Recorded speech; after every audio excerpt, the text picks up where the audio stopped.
All right, Mark, I love it when you do the countdown. In 5, 4, 3, 2, 1.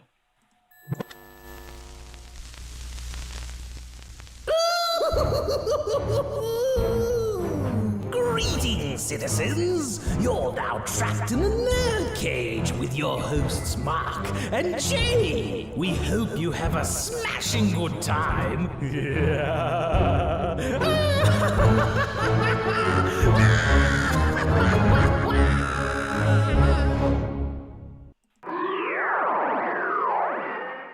Finish him. Kung Lao wins. Fatality.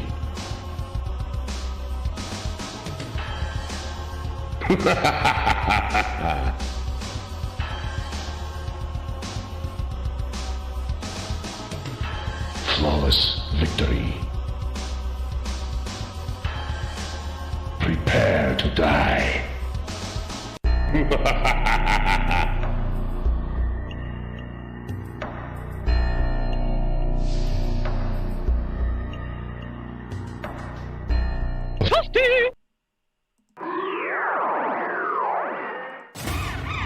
Tell me, do you bleed? Behold, Mark has given me permission to host a Snyder Cut watch party on Saturday, March 27th, 8 p.m. Eastern Standard Time, 7 p.m. Central, and 5 p.m. West Coast. For this epic event, I call upon thee, Dion from Off the Beaten Podcast, voice actor Matthew Forden, Titan Goji, Brian from Monstrosities, Wild Band, and Yoko Higuchi from Resistance Films.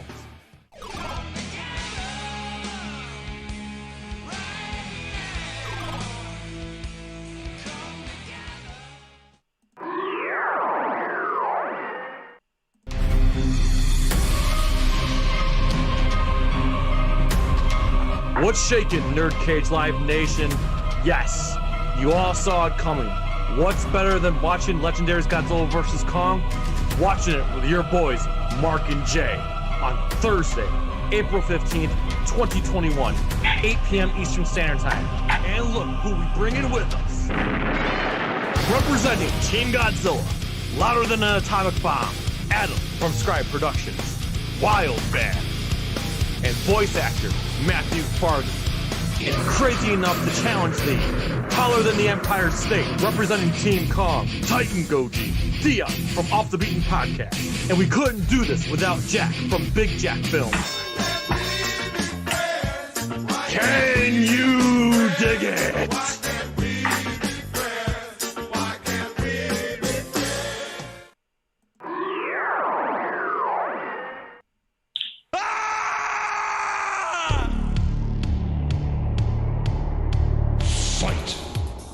Greetings, Earth Realmers. Combat season is upon us, and the Elder Gods have chosen the NerdCage Live Mortal Kombat 2021 watch party on Thursday, April 29th at 8 p.m. Eastern, 7 p.m. Central. And leading the charge from the realm of Chicago is Master Daniel Pesina, the original Johnny Cage, Scorpion, Sub-Zero, Reptile, Smoke, and Noob Saibot. A rare opportunity to watch the new movie with the one who helped create it. And joining him, some of Earthrealm's finest, Mark Withers, Jay St. G, Dion from Off the Beaten Podcast, Daikaiju Tony, and emerging from the depths of the Netherrealm, Titan Goji. Finish him! A-B-A-C-A-B there. Thursday, April 29th. Prepare yourself for Mortal Kombat.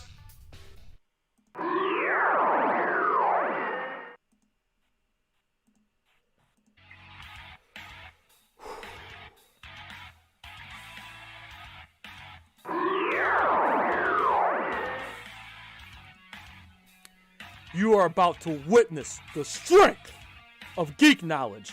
Hello and welcome. That's right, you're trapped in NerdCage Live. This ain't just a reaction show, but a debate show and a live discussion on everything that makes people like you and I tick. So thank you very much for joining us tonight. Please hit that like button and subscribe. I'm your co-host, Jason G, certified geek, 7 days a week, coming to you live from Syracuse, New York. And always with me, the warrior for Wakanda, the fiend from Louisville, my man, Mark Withers. And coming in, weighing at 16,000 subscribers from the land that brought us Rush, Toronto, Canada. Please welcome the ninth wonder of the world, ready to make his NerdCage attack. Ladies and gentlemen, it's Big Jack. How you doing, homie? I'm doing really good. How you doing, man? Thanks for having me on. Absolutely. Thanks so much for coming in. This means a lot to us. I know you're a busy man. You do so much. You are all over the place. So I don't know where to begin, man. I mean, your work is great, man. Like, your work is fantastic. I've been watching you guys, especially after the monstrosity stuff. It kicks ass. It's really good. Thank you. That coming from a man of your stature. I mean, not only that you're a YouTuber, that's a big compliment for us.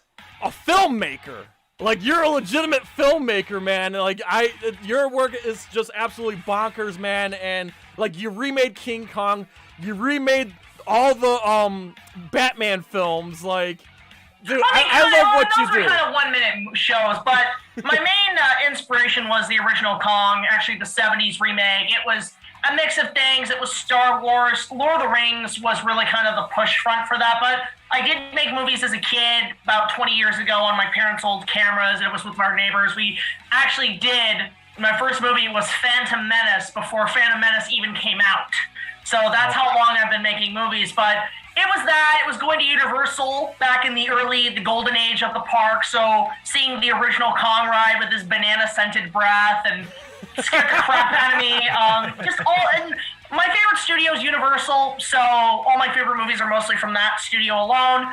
But it's just, there was a lot of that. And then YouTube started up, and I got into it. And obviously one of my biggest inspirations, a really good friend of mine, James Rolfe of Cinemassacre, one of the nicest guys I've had the pleasure of working with. Real, not just inspiration, but like almost the pioneer of how to do videos on YouTube, but also in terms of gaming. Like, he really revolutionized with his reviews the way the game industry, I feel, has pushed forward now in pop culture. Because before it was sort of a pastime, but because of his like connection with retro gamers, it kind of brought everything back. I think because of him, we have to think for the 2010s being the decade of nostalgia, essentially. Oh, yeah. And speaking of Mario, Super Mario turned 35 this week, so shout out to Super Mario on his 35th anniversary. Hey, Super Mario! Woohoo! Nice. Before we continue, let's just welcome the chat real quick. Titan Goji's here. Zillapunk is here. Our moderator, Fallen One Game in Syracuse, New York, is here. Byron Kingsley's here. Betty Rage is here. Scott Bannock's always here. Always nice to see you, buddy. Paul Tackett, man, is he talk about a loyal customer? Always here, man. We love you, man. And Off the Beaten podcast from Chicago is here. Godzilla Gamer Cole is here. Nice to see you, dude. Lightpost Films is here. Freddie McFly is here. My buddy Takala, my former football teammate, is here. Thank you for coming in. Shay Smithers is here. Wow, we are stacked full house tonight. Guys, thank you so much for showing up. This is going to be fun. Yeah, this is going to be a fun episode, man. But thank you, guys. So I didn't mean to interrupt your game flow, Jack. So no worries. Yeah, I mean, we were talking about Mario. I was gonna say I've got like a bunch of Mario games on me and everything. I'm kind of casual gamer, even though I have like casual gamer. You were just playing Rugrats last night on your stream. Yeah, Search for Reptar on the PS1. It's bad, but I have nostalgia for it. I think I actually Monday. I'm supposed to do an Inuyasha vlog because I'm a big fan of that anime, nice. But I might play the PS1 game that was released on it instead, just to give myself a little bit of a break because I've been wanting to play that game, and I just got it, so that's pretty awesome. So I'll definitely be considering that for Monday. And I want to show this off to everybody on the stream right now. Jack, I wore this shirt for you, man. It's King Homer from Treehouse of Horror. I love King Kong too. Come on, what's he gonna do? Run amok in downtown Springfield? So that's one of my favorite episodes of The Simpsons, by the way. Yep. Yeah, I think that's like among like all the Treehouse of Horrors. That's probably one of my favorite ones. I just think it's so funny. It's hilarious. They replicate some of those close-up shots of Kong. You know. Yeah, you know what you gotta do? You gotta listen to the commentary, because the commentary and what they talk about, because the commentary was released about maybe a couple months or a year before the Jackson movie came out, and they were talking about that, and they were making like comparisons to the 70s remake, which was funny, and actually, they kind of predicted the King Kong musical, because one of the writers said, I did see King Kong on Broadway, and I was very disappointed. You know, after a half hour, I walked out. That's right, because that's creepy, because The Simpsons, for whatever reason, always predict the future. You know what it is? You don't even have to say The Simpsons predicted it. Just say what South Park does. Simpsons did it! Simpsons did it! Nope, exactly. So I don't know why not many people don't use that joke whenever The Simpsons predict something.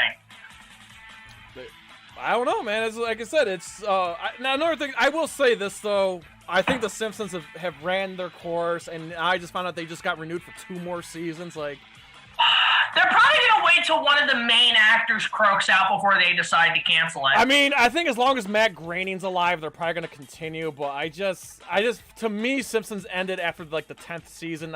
If you want to go even further, maybe it's season 7. But I think the first 10 years I like, but everything else after that, I don't even know. Like, I stopped after 10 years. I did want to point out too, because now that Disney owns the franchise, think about this: Universal has that theme park. And they've been at it for about a decade, and now they have to pay more royalties to Disney because they also have the Marvel stuff in Florida. Right. Now, the rumor I've heard is that they might consider in the next few years closing down the entire Springfield Pavilion because they don't want to pay royalties. And obviously, a lot of us would love to see the Back to the Future ride come back, because that's what it replaced was Back to the Future. I would like a compromise is you can do Back to the Future technically, because obviously you get in the 8-passenger DeLorean, you chase Biff through time, but how about this? You can choose different vehicles. It's not just the DeLorean, the Batmobile, the A-Team car, the Mark V. I like that idea. What about a Ready Player One ride? Oh, that's a great idea, actually. You can basically instead of wearing the goggles, you can be in the Oasis vehicles, and they transfer you into the game, and you can be chased by the T-Rex, Kong, and all. It's just a wonderful, the whole race scene just reminded me of some ride you would see at Universal, even down to like the T-Rex from Jurassic Park chasing the DeLorean. That's right out of the original Back to the Future ride. Right on. So, even I can come up with this stuff. In fact, I think Steven, when he designed Kong in that movie, was inspired by the Kong encounter design from Hollywood, because he actually helped make that ride. Listen to everybody in the chat who's meeting Jack for the first time. I honestly don't know where he gets all this information, but he's a human encyclopedia, and he just starts spitting facts at random and just remembers things. And it's just... as the late great Patrice O'Neill once said, I'm a movie motherfucker. I'm an MMF. And Scott Bannock in the chat's just like, yes, please bring back the Back to the Future ride back. Yeah, well, I mean, like, that's been kind of the rumor. I don't think it's going to be Back to the Future. It would probably be something like a Ready Player One ride. I just think, and it would be the most option. Idea. A smart move, too. Convert the ride to 3D, so when you put on the glasses, you're putting on the Oasis things. Right. Like, I can come up with this in a millisecond. I don't know why these studios don't hire me. Hey, your work is out there, man. I would just say, pay for my bills, my rent bills, and I'll be fine. I don't ask for much. You say that now. You know? I feel like G. Jones saying it's like, tomorrow morning, Spider-Man, page 1 with a decent picture this time. Move Conway to page 7. Yo, Mark, get some of these chats, man. I feel like you've been a little quiet. We're talking about topics that I don't know anything about, so I'm just absorbing it. Okay, fine. Okay, I'll be honest. That's all right. That's all right. I got a topic that I definitely want to discuss. It was kind of, I wouldn't say breaking news. And Jack, being the film buff that you are, I definitely want your opinion. But it was last night, where Mark DM'd me, and I almost shat myself, honest to God. But Creed 3, even though we knew it was coming, Creed 3 was officially announced today. And I lost my damn mind. I love this franchise. I'm a huge Rocky fan. Jack, I want to get your take in general over the Rocky franchise and your thoughts of this Michael B. Jordan directing Creed 3. Okay, so my relationship with Rocky is very much on par with something like The Godfather. I've seen them, but I vaguely really don't remember them. I saw them as a kid. My parents exposed me to a lot of movies. We bought the whole VHS Rocky box set with all 5, and I sat through them.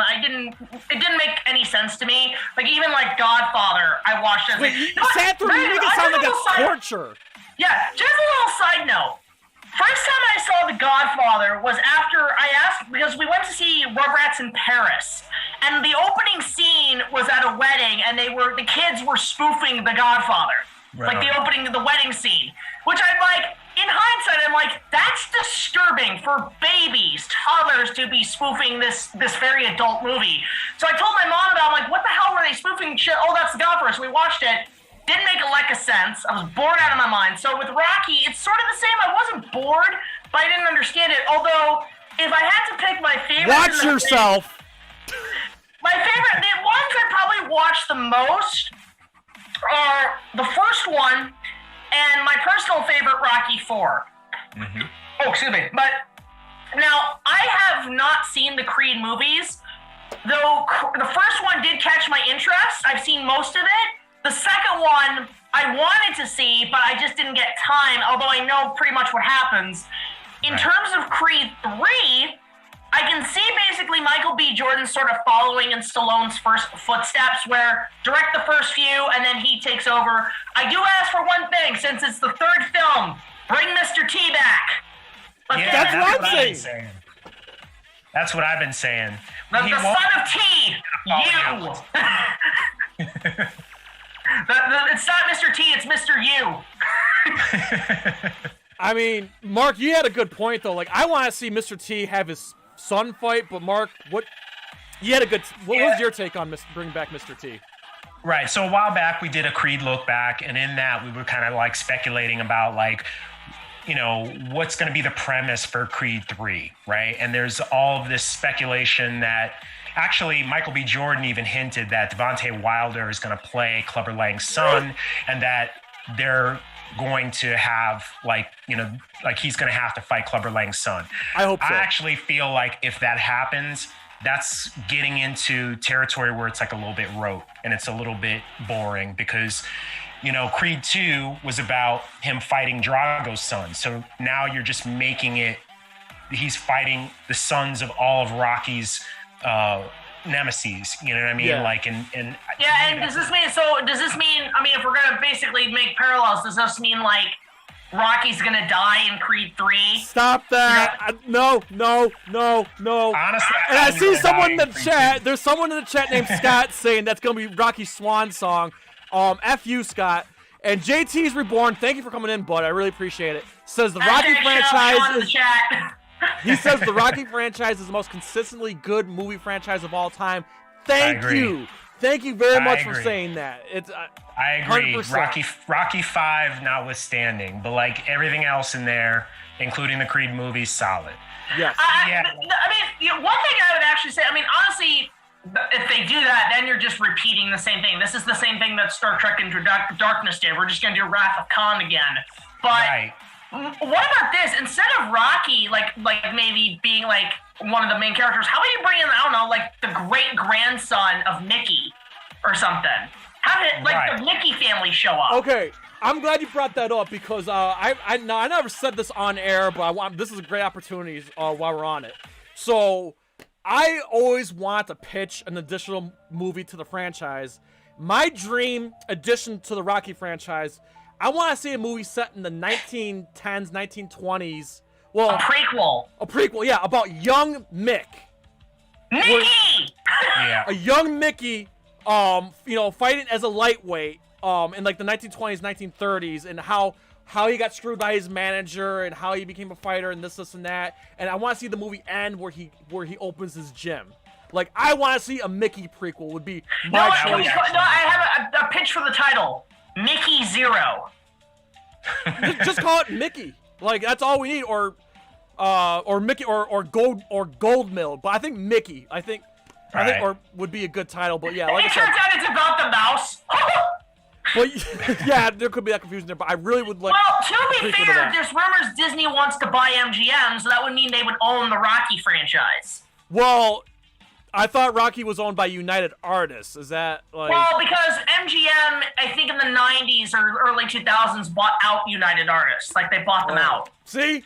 This is what I'm telling you, everybody. He knows these things. This guy knows his stuff. I just, oh my God, like, it blows my mind how much this dude knows. Like, I think the last film United Artists really had a hand in was Man the Iron Mask, and then I don't know if the movie did well or not, but I think that was kind of their last hurrah before selling off to MGM.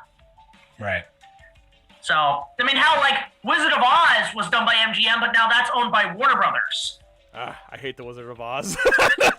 Listen, Jack, I'm so sorry about my tirade on your stream a couple weeks ago. It felt good. All is forgiven, my child. Okay, it felt good, but I had to get it out there. I've had pent-up energy for so many years. I'm sorry, everybody. Everyone who doesn't know, I hate the Wizard of Oz. But, actually, speaking of breaking, there was some news recently that they're going to be doing a remake of Wizard of Oz. Yep. Do you think you would be looking forward to it because you want to see them perhaps improve on the original? No. I don't. I try to avoid that movie like the plague. Like, I don't. Just anything. You just never want to go to the Land of Oz. Never again. As Dave Chappelle would say, don't even tell me how to get to Sesame Street. That is a horrible place. Yeah, I wouldn't go if I knew the way. I just want to give a shout out here, Bradley Dunn. Welcome to the chat. Thank you for stopping in, man. Brad, my bro. Yeah. Like I said, Jack, you brought everybody today, so thank you. I spread this around. I definitely appreciate that. So, Jack, a little earlier, you were talking about games. I'm sorry if I keep pounding this to the ground. We've been talking about it in the last several streams here.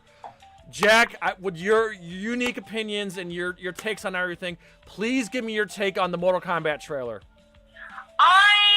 Okay, so, again, being a casual gamer, I have played the original 3 Mortal Kombats. I have them on both Super Nintendo and Sega Genesis. I actually just picked up Mortal Kombat, what was it, something for the PS2s with a D, I can't remember.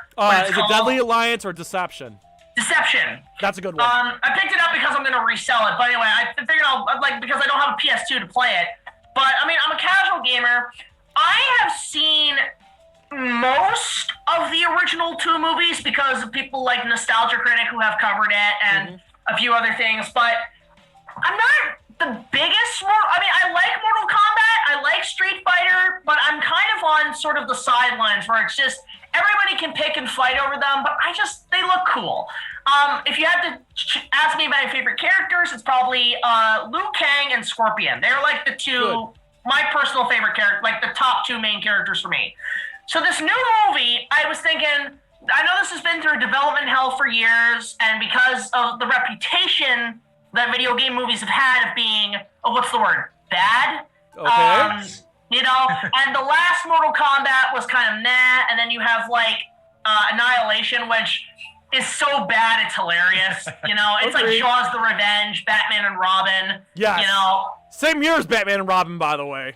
Really? 97? 97, yep. 97, 98 was a shit year for movies. It was. Spawn also came out that year. Oh my God. No, I remember. I don't care. I'll say it. I like Spawn. I'll just point this Come out. at me. I don't care. Kind of a side fan of Spawn. I had never seen the movie, but I read the comics as a kid. The animated series is better. I'll say that. I read some of the comics. I like the look. And then 20 years later, I finally saw it, and I'm like, wow, the cast and everything's fine, but the CGI, ooh. Awful. This is not good. Either. You know what I mean? And how did they get Martin Sheen to agree to be in that movie? You know what I mean? He was, at the time, he was collecting checks from the Eyewitness educational videos. So fun fact. So Spawn was the reason why Michael J. White wasn't in Mortal Kombat Annihilation as Jax. Michael J. White picked Spawn over Mortal Kombat Annihilation. And you know what? I'm okay with that because at least Michael J. White came to play Jax as in the Mortal Kombat web series, and he was great. Yeah. I'll say this. to this day on screen, Michael J. White's my favorite Jax on screen so far.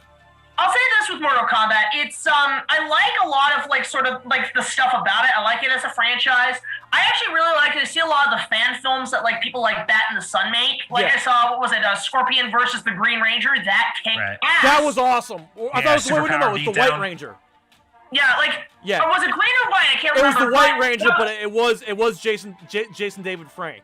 Yeah, and the thing is that one thing I wonder, how the hell have we not gotten a Mortal Kombat versus Street Fighter game?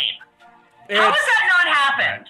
It's Capcom and well now Warner Brothers. So I don't know who runs. And the other thing too is the Street Fighter people are not going to want to see their characters get severed and this and that. So yeah, sure. I mean, it would be an interesting game. I'm surprised nobody's done it yet. So with this new movie, as most adaptations of our nostalgic childhood I've been waiting for. Yes, whose side are you on? The only thing I will say about it looks promising. Thank you. But it better have the fucking theme song. It is. It's gonna be there. I don't want a remix. I don't want a remix. It's gonna be different. I just want the original theme song. They said the song's gonna be in there, but it's gonna be different. It's gonna be remixed and it's gonna be like orchestral. It's not gonna be. Well, just keep it the same beat, beat and speed, and don't alter it where it's slower or faster. Right. This man up here just will not come to the light side. He Are you talking about me? Yeah, you. No, yes, Mark Withers. No. Hold on. Let's clarify a few things. So I think the look of this new movie is great. I think the effects look great, particularly that scene where Sub-Zero freezes Jax's arms and that's how he loses his arms. I think that's really interesting. Yes. I was on board until I heard them speak. And the dialogue was choppy and the acting, it was like they were phoning it in. Well, compared to the 90s movie is the question. And that's a fair point, right? So, and also this is a 2-minute trailer, so it's not really giving you the full, you know what I mean? It's not giving you a full idea of how it's gonna be. But my expectation level was up here, my excitement level was up here, and then after seeing that trailer, it just kind of brought it down. I still want to see it. It's okay. But I just don't have as much faith in it as I did before I saw that trailer. Fair enough. It's just the day it dropped, man, you crushed my soul. I'm well, one thing I thought I'm surprised that they didn't do, and I mean going back to the theme song, is that why did we not see a trailer remix of the theme song with all those dub beats and everything? You hear that, you just bring imagine what you're seeing. It's da da da da da da da da da da. And then you just hear at the end, Mortal Kombat. We're oh fuck, let's go. Either way, we're excited, and shameless plug, we are doing a Mortal Kombat watch party with Master Daniel Buchanan himself, the original Johnny Cage Scorpion Sub-Zero, is going to be here watching it with us on Thursday, April 29th. I hope everybody can be there for that. We're very much looking forward to it. And while we're on talking about watch parties, our friend Jack will be here for the Godzilla vs. Kong watch party on April 15th. So I think that's a good segue. Godzilla vs. Kong. That it's not, because I don't think Canada has HBO Max, so I do have to find either a subscription feed or some way to watch it. Although I will say this, is that I'm hoping when the movie comes out, I'm going to be talking to some potential local movie theaters, because local movie theaters are still closed. Yeah. Right. I'm going to see, and you know how AMCs have been buying out, people would buy theaters for $100 to screen it? I might just say, fuck it, bite the bullet, spend $100 and go watch the movie on the big screen just by myself. It's probably the better way to see it anyway. You know what I mean? Yeah, I'm surprised that nobody else considered that. Just be look, we know theaters are closed. Why don't we just all go pay $100, split it? If you get a small group of 5 people, split the $100 equally, and then go see the movie on the big screen. Hell yeah.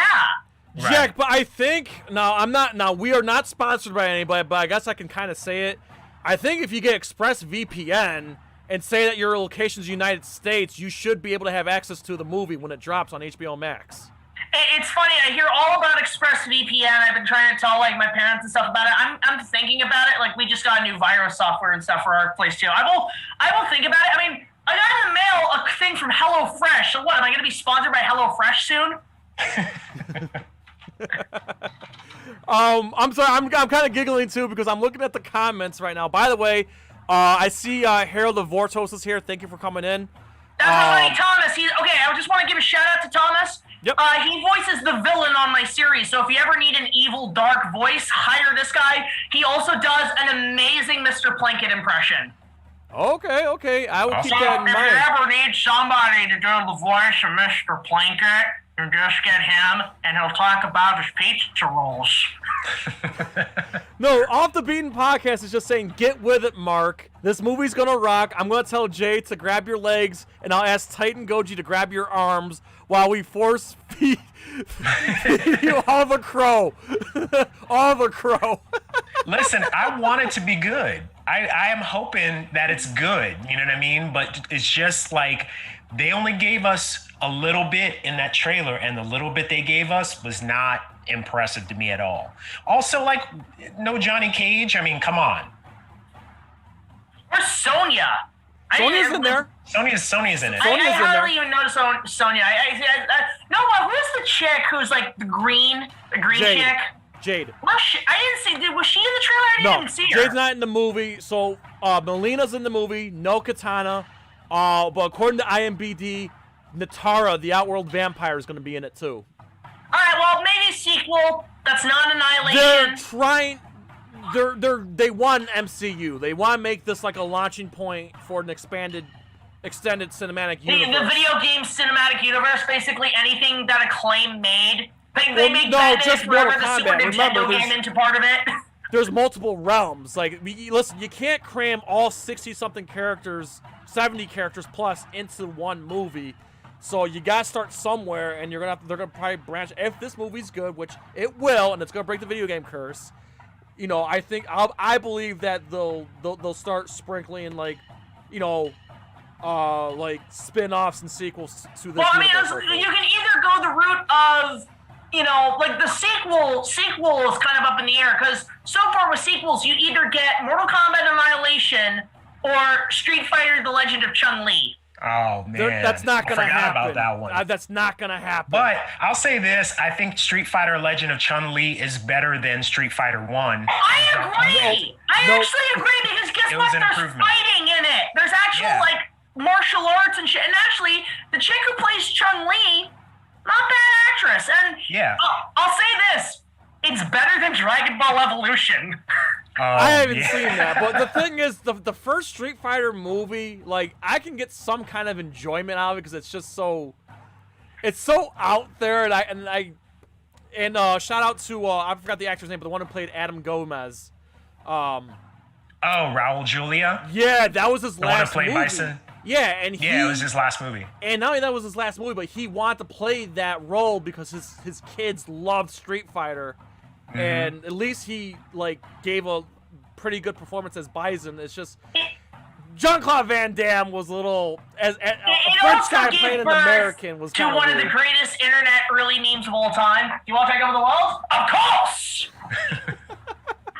I listen anyway. I put the Street Fighter movie in the same category as the Mario Brothers movie. I'm aware it's bad, but I get some kind of enjoyment. Mario Brothers movie. I like it. It's bad. I'm not gonna say it's good, but it's fun. Like it's always get the buddies, get your drinks. If you do that, if you smoke, whatever. That's like the movie to do it to. That's what I do with Peter Jackson's early movies, like Brain Dead and Meet the Feebles. I'm like, get stoned on your ass. I have not seen those yet. It's on my list. We need to do a watch party. Those movies you're gonna Yes. Okay. Yes. I will do it with you. Brain Dead, I can clarify, is my favorite zombie movie of all time. The best. I have never seen a zombie movie that fucked up in my life. Yeah, if I ever met Peter Jackson, I'd say, "Hi, Peter Jackson. You're an inspiration to me. You're one of my personal heroes. You made Lord of the Rings. It changed my life. I love King Kong, but Meet the Feebles and Brain Dead, bro. What the fuck were you on? Because I want some." Mark, have you seen those or no? I have not. I've not even heard of them. Oh, wow. Oh, they're fun. Okay, Meet the Feebles is basically an Adult Swim version of the Muppets. Oh, wow. That already... Okay, and know what? If you've seen things like Crank Yankers and Puppets Who Kill, like those old Comedy Central puppet shows, nothing in comparison to Meet the Feebles. Nothing. I'm intrigued. I'm really intrigued to see this movie. I will wait What was to watch that it with you. one Muppet movie that the Jim Henson group just recently did that was more of an Oh yeah, adult? the murder in something town, or the Happy Murders. Happy Town Murders. That was pretty much the filmmaker said they knew they were gonna make comparisons to Meet the Feebles, but yeah, Meet the Feebles was a way better movie. No, I enjoyed. I don't know if anyone in the chat has seen the Happy Town Murders, but like it was really cool. Like when they actually did like a blooper reel at the end of the movie, and they used like men in like green screen suits to move the puppets. So there was no strings. There were real puppets, but they were moved by men in green screen suits. Well, I want to bring something with the Muppets because I know a friend of mine who actually at Comic-Cons, I'll keep them anonymous, but he actually does Canadian promotions for the Muppets whenever they need Kermit the Frog. So when he's at Comic-Con, he brings out the real fucking Kermit. And wow. It's such a surreal experience because when he puts that on, he goes away and Kermit is there. Like, you actually, like, most people would look at you like, this kid's crazy. But, like, there's something, I think that's the magic of Jim Henson and the Muppets. When they put on that thing, it's like what did Joel Schumacher say about Val Kilmer? When a kid meets an actor in a Batman costume, they've met Batman. When a Muppeteer puts the sock on, he goes away and there's a fucking puppet. You're talking to a puppet and he's fucking hilarious. So, dude, try, because I was at Anime North and I did have a little bit of a buzz on me and I came across him and he was doing Kermit. Talking to Kermit high as a kite is the greatest thing in the world. It's the funniest. I think there's a photo of me somewhere taking a selfie with Kermit high off my ass. Oh, that's great. You can see my eyes are shot red. You're too much, dude. So, all right, listen. I'm looking at the clock. I think it's time to segue to the debate that we've all been hyping up. Let's go. And I just thought this was the perfect debate with you, Jack, because every time I've been on the show with you, and I by the way, shout out to your 1-minute movies of the Batman films, and that's why I thought it would be just absolutely perfect to debate best Tim Burton movie. So, Jack, go ahead and tell the audience what is your favorite Tim Burton. What's the best Tim Burton movie? Okay, well, it is complicated. Because it's really a tie between three, but one reigns supreme. And that is? The first two that are kind of on the side are my personal favorites are Ed Wood and Batman Returns. Good. I fucking love Batman Returns. I watched it Christmas Eve at night on Christmas Eve. Perfect mood. It was snowing outside in the dark, snowing outside Christmas Eve. I was here at my apartment by myself because I couldn't see my family. I watched Batman Returns. It was the perfect mood. But I'm actually going to say my favorite Tim Burton film isn't Batman Returns. It's a close second, but I think it's his magnum opus. Okay. Edward Scissorhands. Good one. Is Tim Burton's magnum opus. It is a Frankenstein movie. It is a Beauty and the Beast story. It is a mix of, it's sort of like Ninja Turtles, the first Ninja Turtles, where it's like the end of the 80s, the beginning of the 90s. Yeah. So you can see a lot of the tropes in between. You've got one of the greatest bully characters in cinema. Yes. Jim, I put Jim on par, he's tied with Biff. All right, Jack, save that for the cage. We're not in the cage yet. We're just introducing what your pick was. Yeah, he's already going into his round. Yeah, you already gave us an advantage. Now we know what you're going to say. Mark, what is your pick for the best Tim Burton movie? Well, I'm not a huge Tim Burton fan in general, so I'm gonna pick the one that I do like because it is on par with my love of superheroes. So I'm gonna say the first Batman from 1989. Excellent choice. And I'm walking a fine line here, and it was so hard to choose for a very distinct style of filmmaking. But at the end of the day, I had to go with the masterpiece known as Beetlejuice, Beetlejuice, Beetlejuice is Tim Burton's best goddamn movie ever made. That is not even a debate, but we're gonna debate it anyway. So, ladies and gentlemen, we're gonna pull Jack right into the cage. Let's go! Ah! Okay, ladies and gents, it's time for Rage in the Cage. I'm so hyped. Finish him. So strap in and join the fight in the comments below. Pick a side, Team Mark or Team J. Who will it be?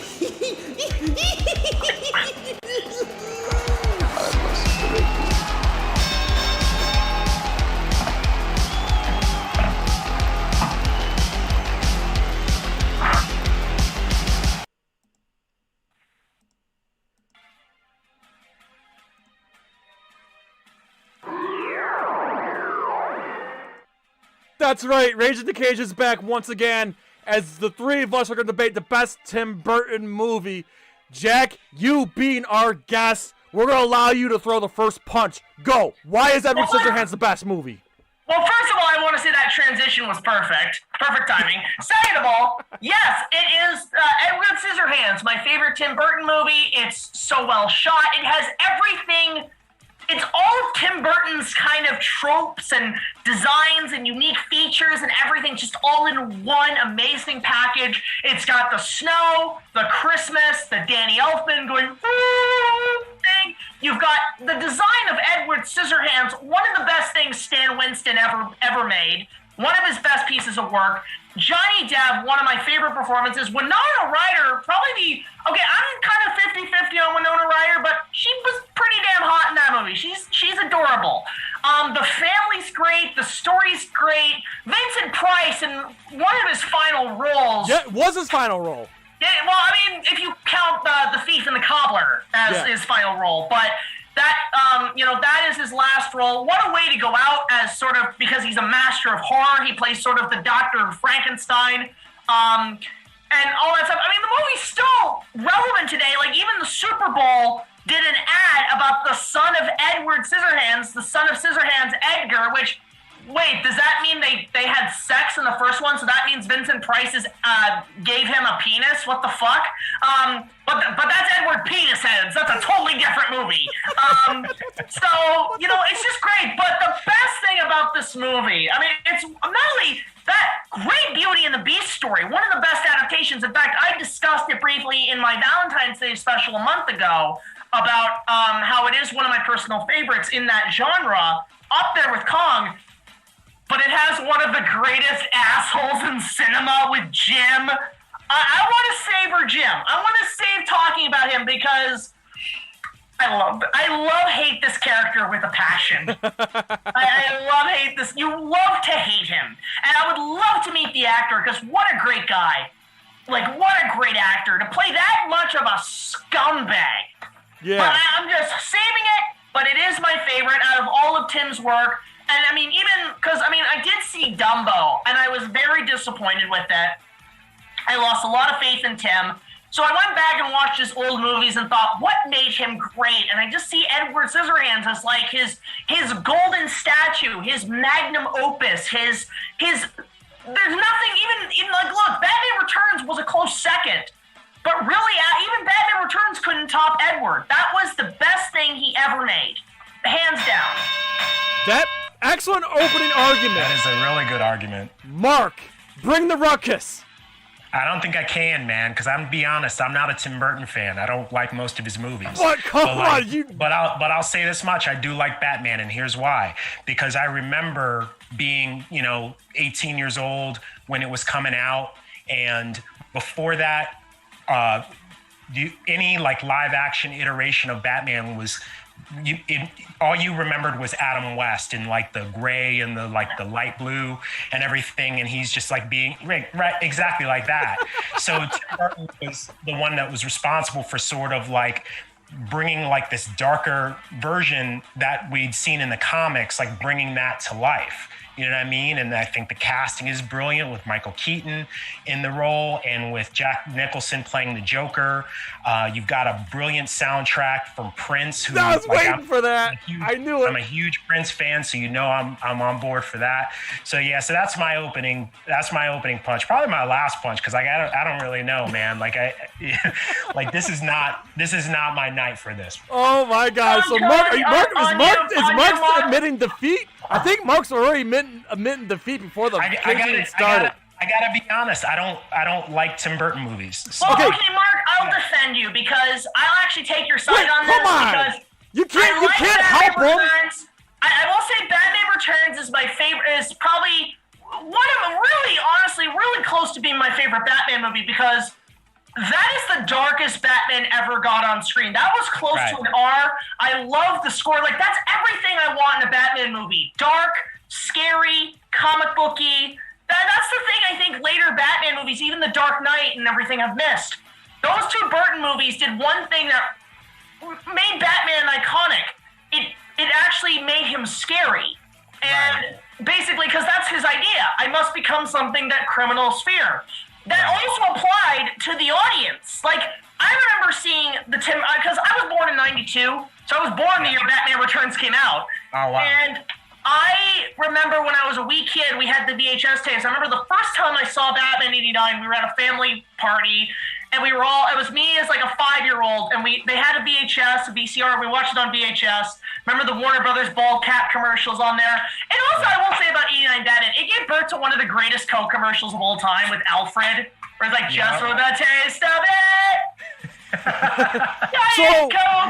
So is this a Jack and Mark versus Jay or something? Because it might be. He's helping me. He's helping me out greatly. The thing is like I like both Batmans that they did, but the reason I kind of put Batman Returns a little better is because Batman '89, it feels like a Hollywood movie, a classic Hollywood movie. In fact, it's sort of on par with Donner Superman, and. That's the thing. I love the idea that basically, I think they've confirmed that those two movies, the Donner Superman, Burton's Batman, actually do share the same universe. Okay. They do kind of share the same continuity. Because they're putting out actually a set of new comics coming out that take place after those films. This is true. Same with Christopher Reeve, too. Now, listen, let me get... The question was, like, look, they said that the comics are going to take place after Returns, but I don't know about Donner Superman. So does this mean they're going to take place after Superman 4 and Returns is no longer canon? Like I don't know. We'll have to find out. So, Jack, let me get my argument in, man. Okay. He's like, you just buried me. But before I get to my argument, let me get these chats real quick. Titan Goji's going Team Mark. Brian Kingsley's going Team J. Harold of Vortos is going Team Mark. So, Mark, you got some people pulling for you, man. Sympathy, right? I don't think Paul Tackett's a fan of any of these movies. So I want, and look at that, the lovely Cindy Lou is going Team J. Thank you. And that's what I'm gonna say, Team J all the way, because it is showtime. Beetlejuice is the movie.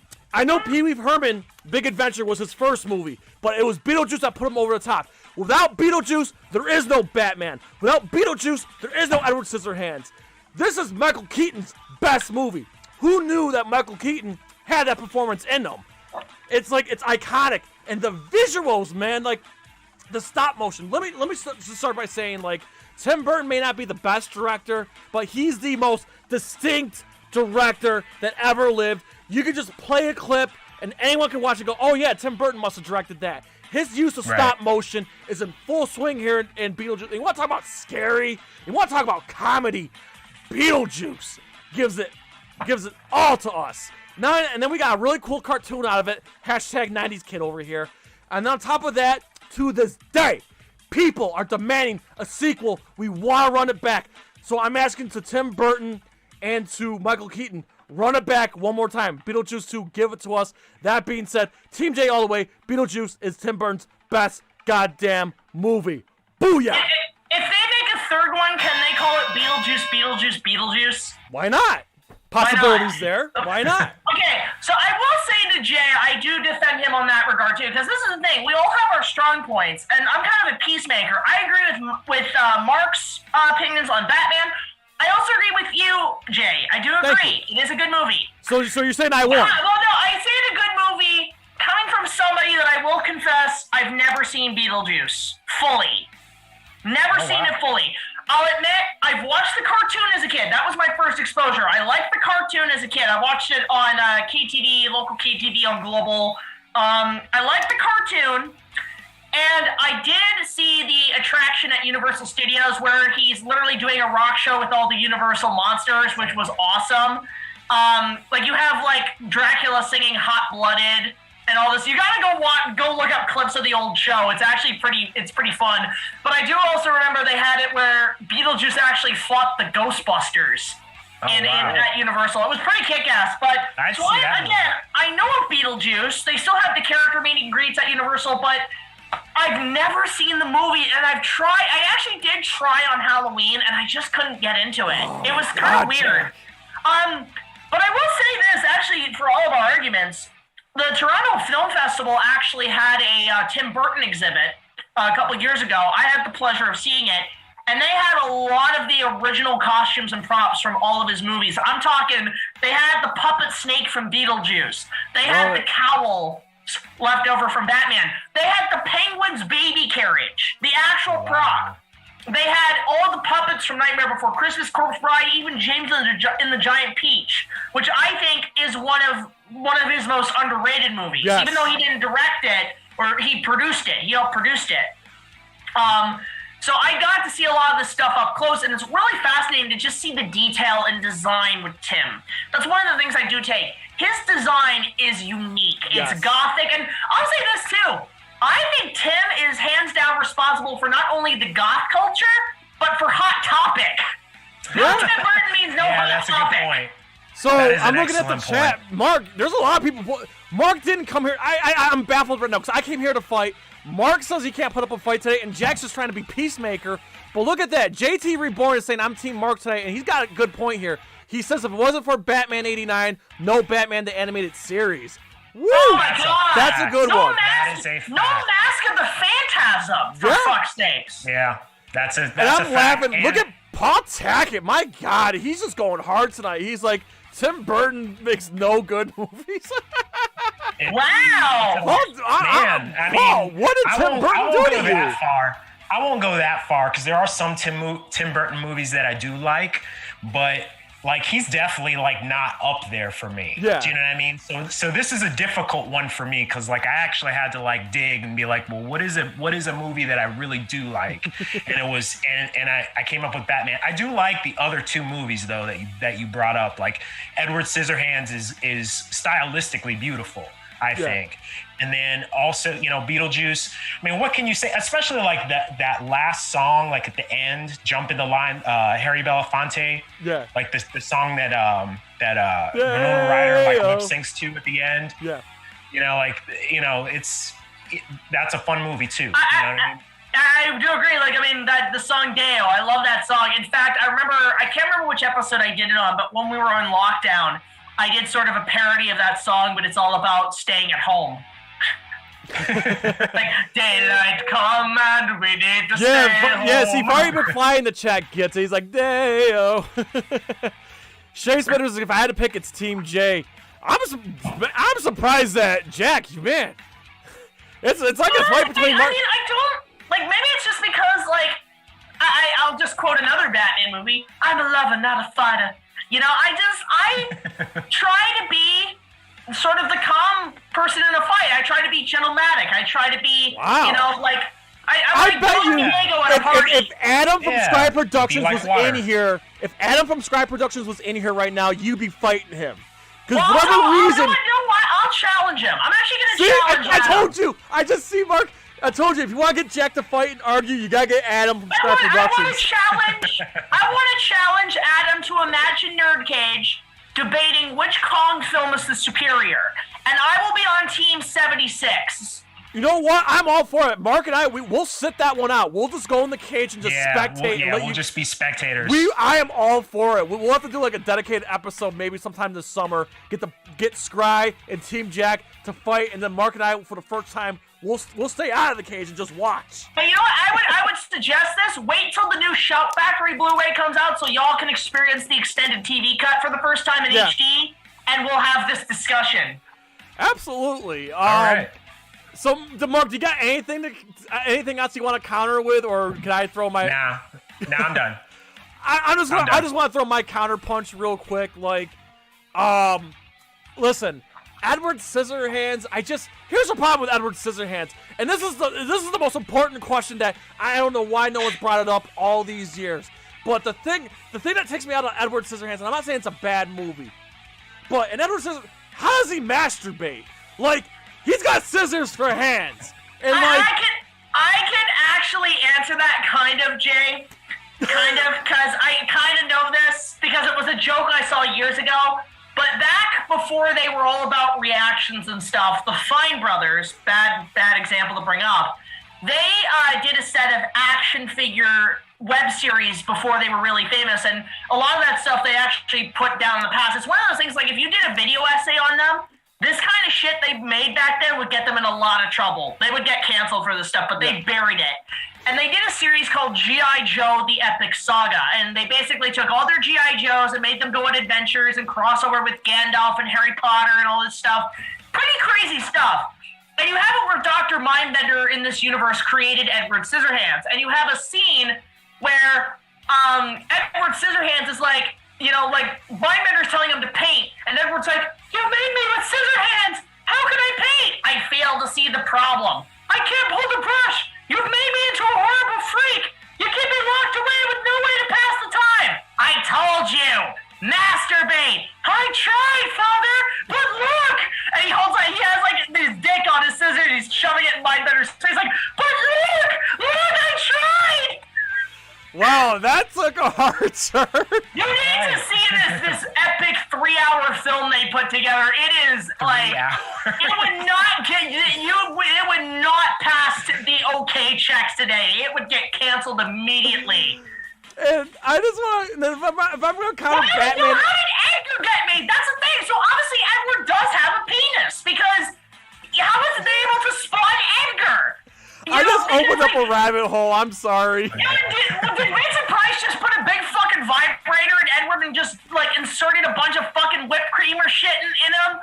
Because they even established his heart was a cookie, and then it raises a bigger question: how the fuck did Winona Ryder give birth to that without cutting her cutting? I don't know, Jack. But that's it. You just specified my argument. There's too many questions. I have too many questions about Edward Scissorhands, and that's why Beetlejuice doesn't leave me questions like that. Now, if I'm gonna counter Batman '89, questions because of that goddamn Super Bowl trailer they put out. I just think I have nothing bad to say about Batman '89. But I just feel like everything that we got from Batman '89 came from Beetlejuice first, including Michael Keaton. If Michael Keaton doesn't play Beetlejuice, Michael Keaton probably doesn't play Batman. Instead, we probably get Clint Eastwood, which is true, by the way. So I'm just saying, like, well, he wanted Ray Liotta actually first, to play Batman. Well, I can see Clint Eastwood. I can see Clint Eastwood in an adaptation of like Dark Knight Returns. Yeah, I could. Well, not now. He's way even too old for that now. But at the time, yeah. I think I'll say this. I think we owe look, as much as people don't like Frank Miller's Dark Knight Returns, I love it. I mean, some people don't. I like it. It's like, that and Death in the Family. I love Death in the Family, the original comic where Jason Todd got his ass kicked. Death in the Family is what I want to see in a Batman movie. So goddamn bad. And it doesn't. And I don't want it to be Dick. I don't want it to be Tim. I want it to be Jason Todd getting wrecked by the Joker with a crowbar. Right. So we have to give a little bit of credit to Frank Miller for giving us the Batman we have now, because he kind of defied that, and that's what gave us the look of Batman '89. It was a lot of a mix of Dark Knight Returns, and also because Bob Kane had a huge hand in the production. I mean, the one thing I'll say about Batman '89 that is a little better than Returns, it does go back, and I bring this up with the book, to the original first issues of Batman. It goes back to DC number 27. I do have reprints where Batman kill people. The whole argument, Batman doesn't kill people. Yes, he does. He does. In the first freaking comic, he killed somebody. Yeah. Like, I'm trying to find the right page. Oh, I'm trying to find this. The first issue. I know exactly where you're talking about. And he actually like makes a joke about it afterwards. Yeah, he killed people. So to say Batman doesn't murder people is, especially for his first movie, right there, look at this, right there on the comic, right there. He straight up pushed a guy off a cliff. He murdered somebody. Yeah. This is why you're perfect. This is why you're perfect for our channel, Jack. I knew you were gonna be armed with props and comics and movies and everything else. So, Jack, before we get out of the cage, just give your closing argument right now. I know you're the peace lover, but give your closing argument right now. It's time to talk about Jim. It's time to talk. Why everyone should vote for Team Jack right here, right now. Well, I'll say this, and I want to have this debate with you guys. The villains of each of these movies, I would say Jim is the best. I mean, okay, I love Jack Nicholson. Nothing against Jack, my boy Jack. Like, he played the amazing Joker, one of the best, like one of the greatest. Like, that was amazing. But God damn it, I love Jim. I love to hate Jim. He is like basically Biff. He's Biff, and I love a classic Hollywood bully. It's the stereotype jock, the tough guy who wears the leather jacket, who's the bad boy, who has the girl, and the main hero's all pissed off about it. I'll even say this. Biff is the definitive Chad, if you're going to go into terms. And he's an asshole to the end. He tries to kill Edward with a gun. And then when fucking Winona Ryder tells her to stop, he goes all pit mode like, you're my bitch. He like slaps her. And then that's what causes Edward to basically kill. It's like, it's wonderful. In fact, I noticed that basically Tim took basically the ending to Batman 89 and put it in Edward Scissorhands. He did the same thing. You ever notice they all ended on the top of some big building? Yeah. You know? So, I don't know. It's just a good movie. I really have no arguments or ways to close it. It's just, go watch it. And next year it turns 30 years old. It's its 30th anniversary. Highly recommend it. Get it on Blu-ray. Get it on 4K. It's beautiful. I watched it in HD and it was gorgeous. Even better than I remembered it being. Flawless and that's it. Okay, Jack, great close. Now, Mark, give your reason why people should go Team Mark. Well, a lot of people did, Mark. Because Prince did the soundtrack, and anything that Prince touches is the best thing ever. So that's my closing argument. My closing argument is that the presence of Beetlejuice is still felt today again. I know Pee-wee was first, but Beetlejuice put him in overdrive. And again, Beetlejuice launched the Tim Burton that we know and love. Because after Beetlejuice followed, we got Batman, we got Edward Scissorhands, Nightmare Before Christmas, and everything else. And it's all owed to Beetlejuice. So again, say his name 3 times, and just maybe we will get a sequel. Tim Burton, please make it happen. So that's why Team J all the way. And I know how you can close it off, Jay. Nice fucking model! Probably the only Tim Burton movie where I've ever heard the F word.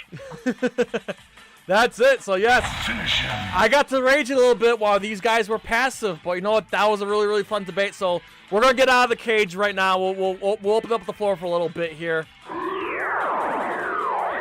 I just wanted to tell you too, man. They just put out a poster for GBK, a new poster. Yeah, I saw that. Yeah, I saw it. Yep, where he's got to buy like a chokehold and he's ready to punch him. Yeah. Mm-hmm. There's another one. Yeah. So everybody in the chat, okay, we're gonna open the floors. You got any questions for Jack and myself and Mark? Jack has such a unique perspective on things because he is a filmmaker and a wonderful content creator. All his links, his Instagram, his website, his YouTube, sub that man. I'm asking you right now, please sub this man up. His videos bring me joy. He really does. I love watching his videos. His videos are a lot of fun. And his Instagram, his Twitter, his Facebook, all the links below. So, guys, we'll open up the floor. If you got any questions for Jack or anything you want to discuss with us for a few minutes before we call it a night, because I honestly, God, we can do this all night. Self-promotion, Jay. What is your favorite episode that you've seen of mine so far? Man, I watched some of your I really like your King Kong 76. That's the thing. I watch your best of, and I really, I could watch you all day talk about King Kong. So. Oh yeah. So that's what I'm saying. That's my favorite video. I'm still you have so much content. You have 10 years of content I need to get caught up on. Yeah, I still got more coming. I got a lot of stuff I'm working on. I'm hoping to work on. We got a couple things coming out in May, April. I do want to give a shout out to my boy Huey Tumor because we're going to be doing a collaboration as one of our next episodes. So, guys, go subscribe to him and go to his Patreon because we want to see him get back to work on things, and he can use the support. And I want to collab with you too, man. Oh yeah, we'll get to that. Yeah. I have plans for you. Thank you. I have dark plans. For Okay, you. good. No, I pitched Jack a I sent a pitch to Jack and he's all for it. We're hoping we can get started on it soon. So I mean, I also want to bring NerdCage at some point into my show, like as a little cameo thing, like a little like kind of debate NerdCage thing. So I will keep you posted. Oh, absolutely. But cool. We would. I speak for the both of us. We would absolutely love to be on your anything, dude, because we know it would be a lot of fun and it'd be good for our channel too. Well, Jay actually has an interesting comment. He said, best episode Jack ever did was Dragon Ball Evolution. That Perfect Cell guy was pretty cool. Well, because JT did voice Perfect Cell in the episode, he does an amazing impression. Mark, if you're a big Dragon Ball fan, I'd highly recommend my 100th episode. Because it's not only a 3-part review longer than the movie itself, but like we go all Mr. Plinkett, but it also is if I'm butchering this movie, I'm also paying tribute to Dragon Ball as a whole. Right. In fact, it's very much the best way I can describe it because my reviews are kind of review mixed with fan films. Right. Think Dragon Ball mixed with the style of something like Who Framed Roger Rabbit, and you'll get an idea of what you're. So you're going to be seeing live action actors interact with anime characters. Right on. And the effects, some of the best effects I worked on was in that episode. Right on. Awesome. So I have a question for you. So what is your favorite that you've done? Like, what's one that you can look back and be like, I really did the damn thing on that one? It's a tie between 4. As much as I love all the Kong reviews I worked on and I really worked hard on, my 96 one, Confrontation, like going to the park and actually filming it where it was. I do like those kind of episodes where I can go to the exact places. Mm-hmm. But my personal favorites, the ones that I feel like I worked the most on, my 100th episode on Dragon Ball Evolution, my review of Legend, which I did last year for its 35th anniversary, because I only discovered that film recently and I fell in love with it. Ridley Scott's Legend. It's my top 10 Back to the Future moments, which that was like because when I worked a year on it and it kind of tanked when it came out. It's now picking up speed now, but it kind of flopped. Scott, if you're in the chat, man, check that out. Scott, my buddy Scott, I'm sorry to interrupt. My buddy Scott that's his favorite movie is Back to the Future. So Scott, if you're still in here, sub this man up and check out his Back to the Future. Just to let you know, for people who haven't seen it, we got the actual fucking car in the episode. We got the actual car, not a model. Like the car literally pulled up, and we had some fun with that day. The guy was incredibly nice. In fact, after we finished shooting, he took us a ride in the car. That is awesome, man. As we were driving around, he was blasting Power of Love. It was wonderful. But his car is so detailed. So great guy. But we got the car, and then if it's not those 2, or 3, it's probably my Star Wars trilogy when I did the original trilogy because that had a lot of people. We had a lot of costumes, a lot of props. We had Darth Vader. We built a set of the Falcon out of cardboard, like the cockpit. My dog was our Chewbacca, which is adorable. We were having a blast with Star Wars, and the ending with we have this massive battle at the end in the city because the idea is the Empire's invaded Earth, and we have. Not only are you having space battles in the skyline of Toronto with X-Wings and shit and models and CGI, but then you pan down, you have these very elaborate shots, come pan down, and in Nathan Phillips Square, there's this massive 100 extras Jedi versus Sith war in the square, and it's a bunch of people with lightsabers, and I basically said, okay, anybody with a red lightsaber, go over there. Anybody with a green, blue, or pink, or yellow saber over there. You had that in your intro, right? Yeah, I have some of that in my intro. Yeah. And what we did was we had cameras everywhere, and I just had a megaphone. I said, okay, 3, 2, 1, action. We had bullhorns, pulled, the air horns, and they charged. It was like something out of Braveheart. And it's like, because the reason I get it is because this is the kind of stuff I want to see in a Star Wars movie. Right. You know, on the big screen, have you noticed that we've had now 9 or 10 or 11 Star Wars movies on the big screen, and we have never had a Braveheart, Lord of the Rings-esque Jedi versus Sith war. We've been saying that since I was like 8 or 9 years old, since like the first trilogy. Like, you know what I mean? Like, we were always talking about, like, you know, from the time like that the first movie was big, like 78, 79, 80, like we would always say like, oh, it'd be amazing if like all these Jedi, like, and all these, like, well, they didn't use the term Sith back then, but like all the Jedi and stuff, like, were fighting in like one massive battle. We always were dreaming of that. And we like a lightsaber LARP, a LARP saber. You know, like, it's that, and it's also just like, I remember we were at that battle, we were shooting that. There was one Sith Lord cosplayer who was there who had, I'm not kidding, a lightsaber axe. Like, that's another thing. How come we haven't had these variations? We've had variations of lightsabers, but like, why not a spear saber or an axe saber? Like a light axe, a light spear, where it's like a giant red flaming axe just chops shit. You gotta talk to Kathleen Kennedy, man. Oh, I'm just saying, you got these great ideas. Foster. I love your ideas. I'm not a Star Wars guy at all. Everybody knows, but I'm just saying. But you got such great ideas. You got such a really great imagination. I really wish Hollywood, Kathleen Kennedy, and everybody else would just talk to you and just Well, I will say this: that's one of the things I do with Star Wars is that with my reviews and my fan films is that because a lot of people petitioned about The Last Jedi, they should remake it because the one was terrible and we should just give all this money to Disney to remake it. You know, in the words of the great Lloyd Kaufman in one of his books, make your own damn movie. All those people who petitioned, all those people who put up the funds, why not take that money and just make what I call, actually it's a subgenre of fan films that I've christened called fan makes. So things like Raiders the Adaptation, my remake of Kong, they're fan makes. They're fan films, but they're remakes of popular movies. Gotcha. So why not just do that with Star Wars? Because I'm guarantee a lot of these fans went in with these expectations that weren't met. So just instead of throwing them in the garbage, keep them written down and write your own Star Wars story. So as we're getting close to going back into production on the prequel trilogy right now, what you're going to see is basically when I was a kid, when the Phantom Menace and all these prequels were coming out, I had my own conceptions. You're going to see what I felt the prequel should have been done through story and how it should have been done action-wise, all in this trilogy. So that's something to look forward to. It just depends on what's going on with COVID, but we are going to get back into big production sometime down the road. Vaccines are rolling out, so we're going to get back to work at some point. And I just want to point out, too, our good friend Dion McGill, who you will be meeting at the GVK Watch Party.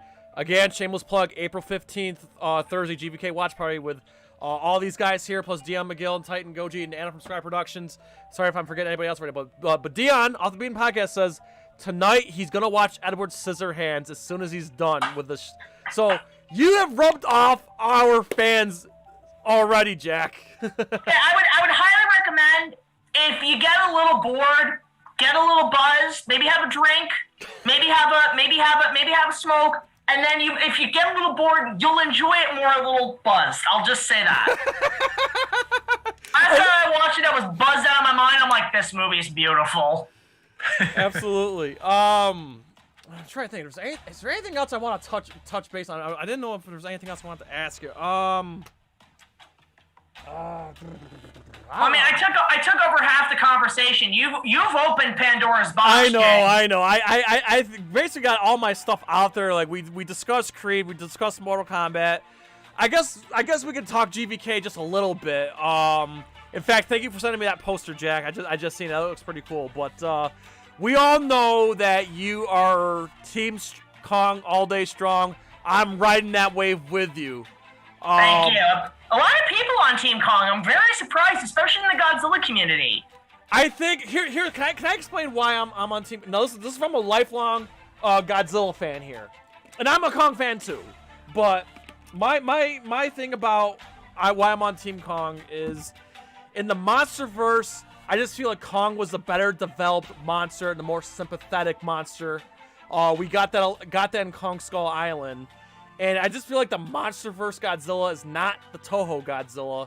So between these two monsters that we're getting, like in this specific universe, I like Kong more. I think he had the better movie.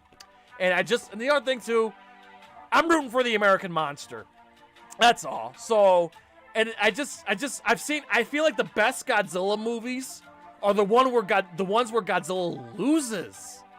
You know, why does Godzilla always have to win? I say this to the Godzilla fans. Why does Godzilla have to win? Godzilla doesn't have to win for the movie to be good. All right? So I'm rooting really hard for King Kong. I want to see him win again. He's the more developed and more sympathetic character, and he's the underdog, and that's why I'm rooting for him. It's like, yo, Godzilla, I didn't hear no bell. We're gonna I expect Kong to get his ass whooped, but I expect him to win. He'll find a way.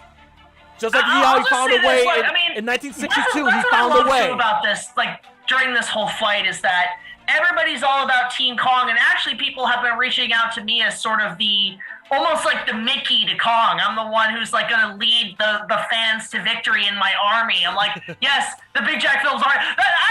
If this was like a war, like actual fighting war, I would just have my whole cult of fans join the army like Gandalf at the end of Two Towers. It's like Kong King stands alone. You know, and all that shit. But it's funny because as much as I root for Kong, I think Godzilla might win. And I don't have a problem with that because you know what it is? It's fair. And, because I just think it's... Well, one, it's Godzilla's franchise, technically. But it's also just a matter of look, if Kong won the original... If Godzilla wins this one, to quote Dinobot from Beast Wars, now we are merely even. So it's fair. It's pretty much fair. Both kings are in the right, and each one of them got to win against each other. It's fair. Wow.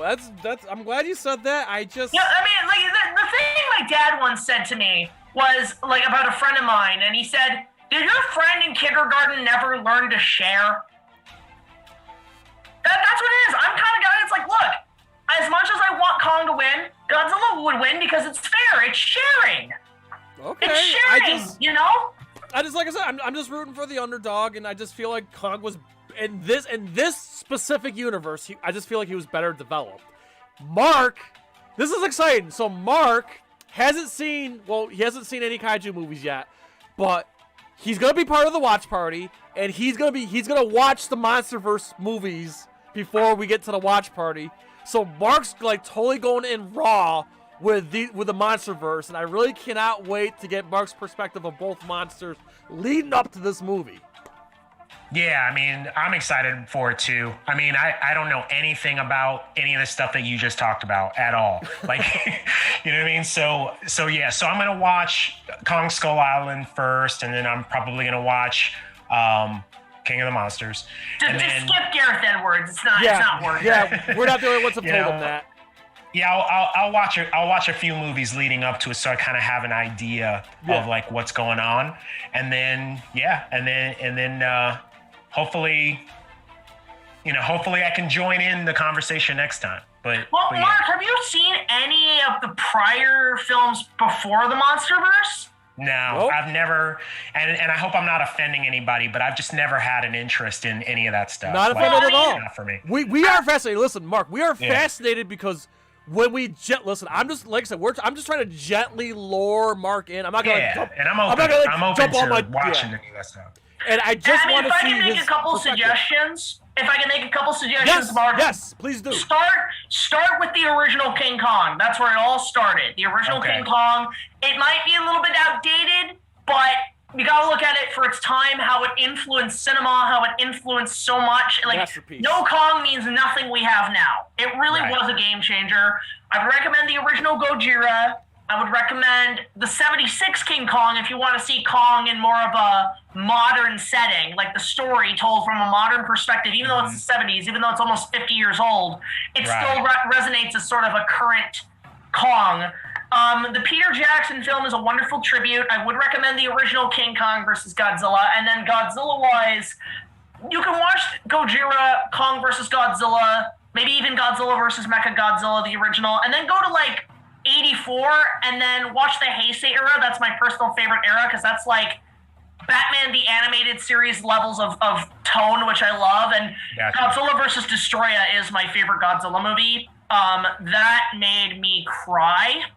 And I did too. I'm not gonna lie to you. I cried too. It was the final. No, it is like the final piece of score that called Requiem with the choir. You know what it reminded me of? It was like Godzilla meets the theme to Castaway. Like, go listen to it again, and when you hear like those tones, you just want to hear Tom Hanks go, "I'm sorry, Wilson." It's something like no, he's right. Like that. So Godzilla vs. Destroyer, Mark, real quick, was originally intended to be the last Godzilla movie ever made at the time. Really? Obviously, that didn't happen, but it was 1995. Right. He just turned 40, and they were out of ideas. So, anyway, he dies of spoiler alert. He dies of a nuclear meltdown. But as he's melting, they play the score is just, oh my god, it's terrible. The best way I can describe the scene: imagine taking your favorite toy and sticking it in the oven or the microwave and watching it melt. But no, it's not just now. It's just when you're a little child and your parent takes your favorite toy and destroys it. You will be in tears.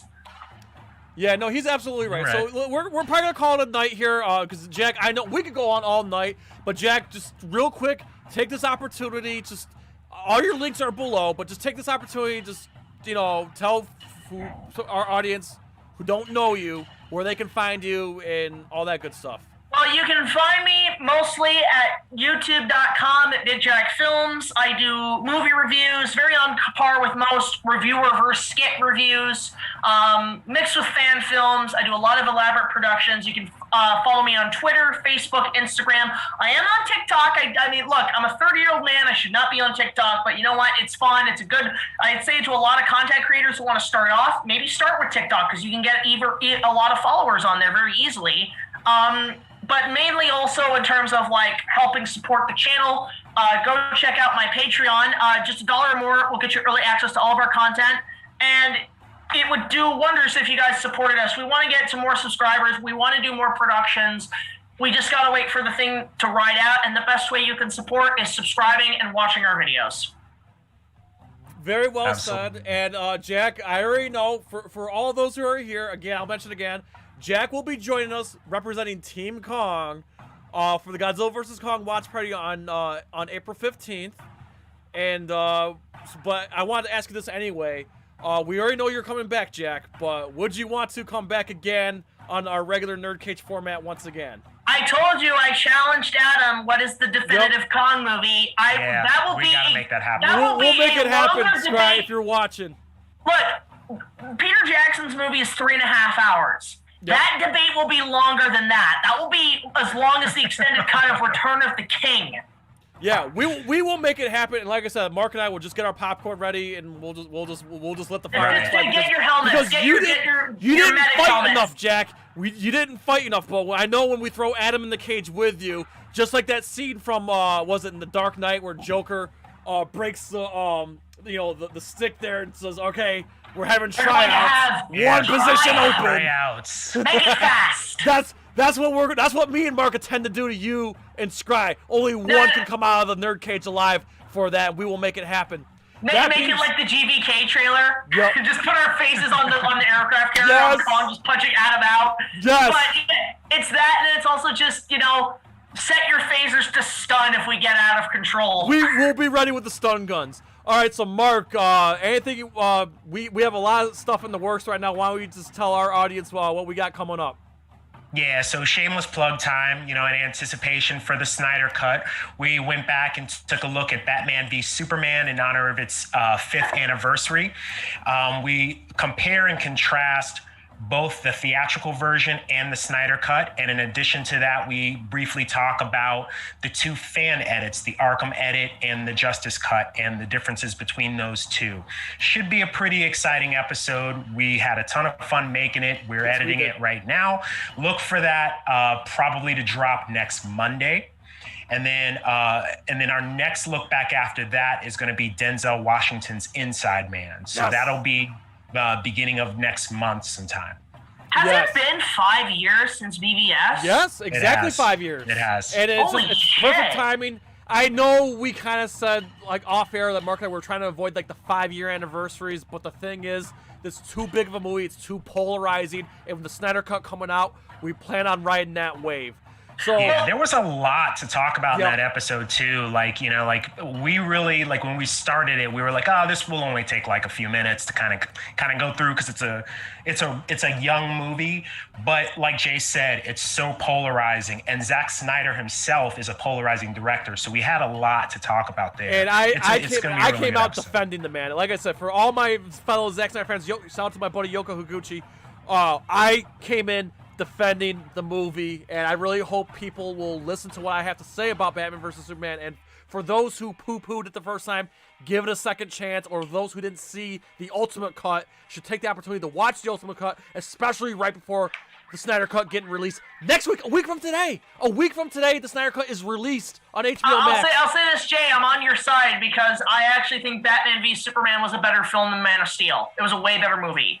I agree. I can agree with that. And you bring up anniversaries too. I know the feeling of you can't resist an anniversary event, because that's me with a lot of movies this year, because I've debated talking about things like Excalibur, which has its 40th anniversary. Right. I've debated talking about Robin Hood, Prince of Thieves, which has its 30th anniversary. What is it? Dragonheart is celebrating its 25th. Terminator 2, baby. Yeah, Terminator 2, 30th anniversary. I can't wait. Raiders of the Lost Ark. Oh my God! Do you understand? Like, the year of one. We're in, like, Mark and I, we're like chopping at the bit. We're ready to do these look backs. Like, there's so many good ones that I cannot wait. I actually might do something. I've thought about this for next year, because next year will be the 20th anniversary of Sam Raimi's Spider-Man. Yes. I thought about doing a marathon of all the movies and calling it 20 years of Spider-Man.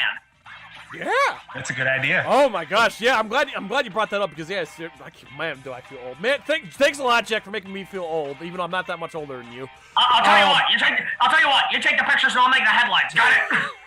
Put it on the front page. Cash money for a picture of Spider-Man. Good impression.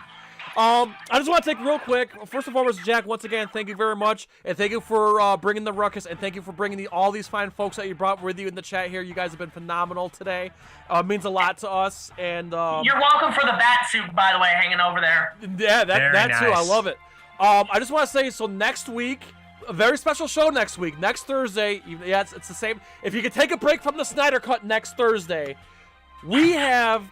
I am so happy now, if you guys haven't caught the hype trailers, but Anthony Marquez, the original Kung Lao from Mortal Kombat 2 and 3, is going to be here next week, a week from today, next stream, live. And I spoke to him. I spoke to him today. He's excited. He's ready to be here. It's going to be a rare opportunity to ask him all the questions about behind the scenes of Mortal Kombat 2 and 3. And I cannot wait to hear his take on the Mortal Kombat trailer with Kung Lao finally making his debut. Again, I'm very, very excited. As a diehard, lifelong Mortal Kombat fan, Anthony Marquez, the original Kung Lao, is going to be here next week, Thursday the 18th, to hang out with us right here on NerdCage Live. So please, everybody, be there for this. And then, of course, the following week, Matt from Monstrosities is coming back. And we're looking forward to having him back. And then that following Saturday is the Snyder Cut Watch Party, Saturday the 27th. So it gives plenty of people time to watch the movie. And we have a whole crew watching the movie.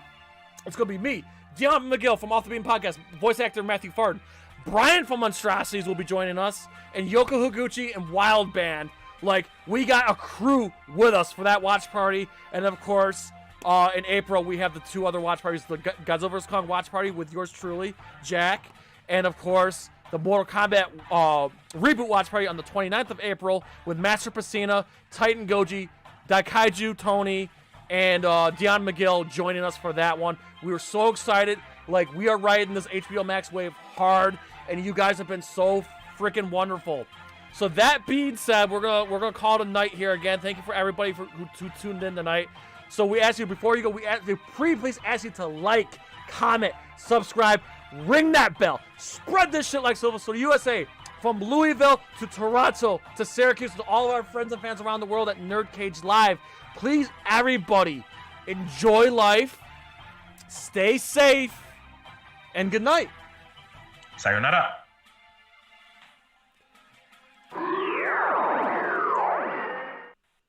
Finish him.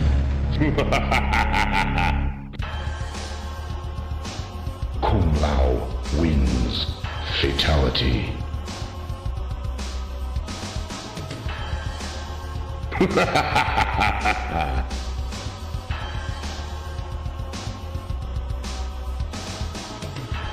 Flawless victory. Prepare to die.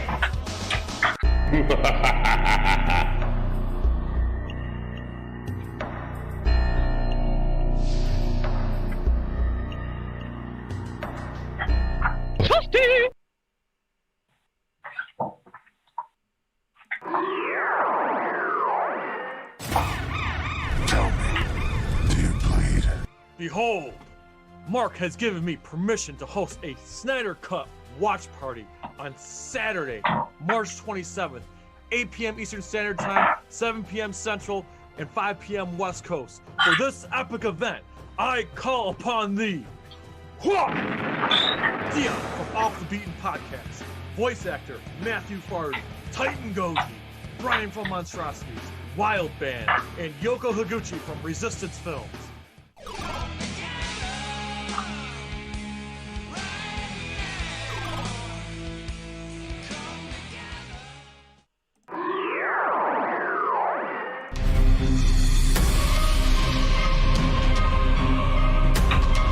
What's shaking, NerdCage Live Nation?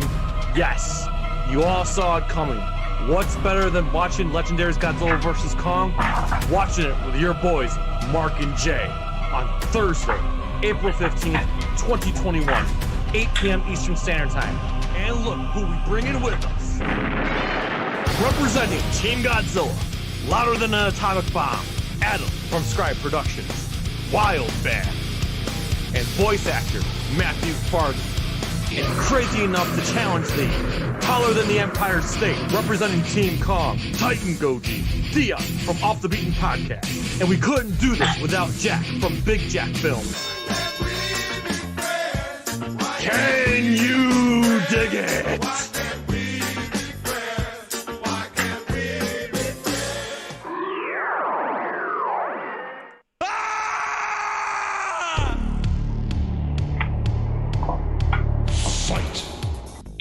Greetings, Earth Realmers.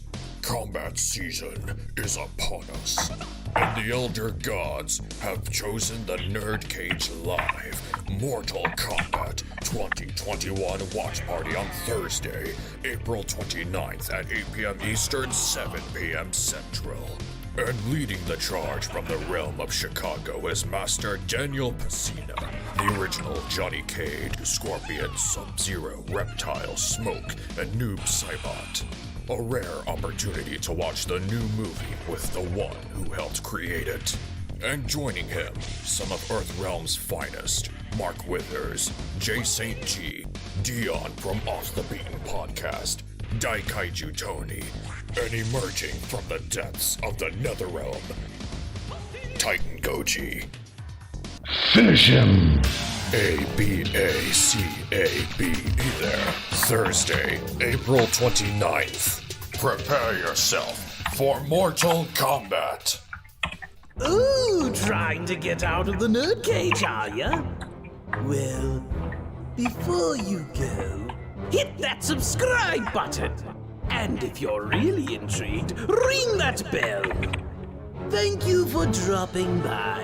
Until next time, tell everyone you know about NerdCage Live!